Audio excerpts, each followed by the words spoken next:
வாசித்துன் அப்படின்னு சொன்னால் இங்கே படித்தல்னு வராதுங்க, பாடுதல்னு வரும். பாடணும். எப்படி பாடணும்? நின்று தொழுவன் கிடந்தும்பிரான் தன்னை என்றும் தொழுவன் எழில் பரஞ்சோதியை துன்று மலர் தூவி தொழுமில் தொழும் தோறும் சென்று வெளிப்படும் தேவர் பிரானே. இதுதான் வாசித்தும். பூசித்தும்னா நீங்க சொன்னது செய்தான், பூசை பண்றது, மலர் எடுத்து பூசை பண்றது. மாமலர் கொய்திட்டும் அப்படின்னா பூவை பறித்து கொண்டு வந்து செய்யக்கூடிய செயல். என்ன செய்தாலும் பாசி குளத்தில் விழுந்த கல் போல கல் உள்ள உட்காந்துரும். இந்த கல் விழும்பொழுது பாசி என்ன பண்ண தெரியுங்களா? விலகும். கல் உள்ள போனோடனே அது போல தான் என் மனசு இருக்குதுன்னு சொல்றாரு. பூசை பண்ணும்போது சிவமரத்தில் உட்காந்து தேவாரம் பாடுறது நல்லா பாடிடுறாங்க.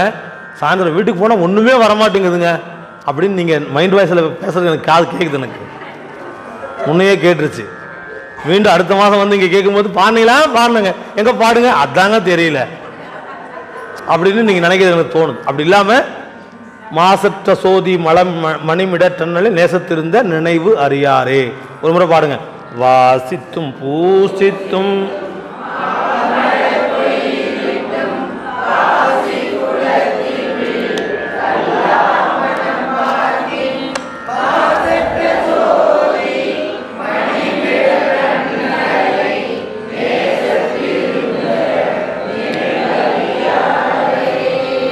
சைவம் சிவனுடன் சம்பந்தமாகுதல் சைவம் தன்னை அறிந்தே சிவம் சாருதல் சைவம் சிவம் தன்னை சாராமல் நீங்குதல் சைவம் சிவானந்தம் சாயுச்சியமே.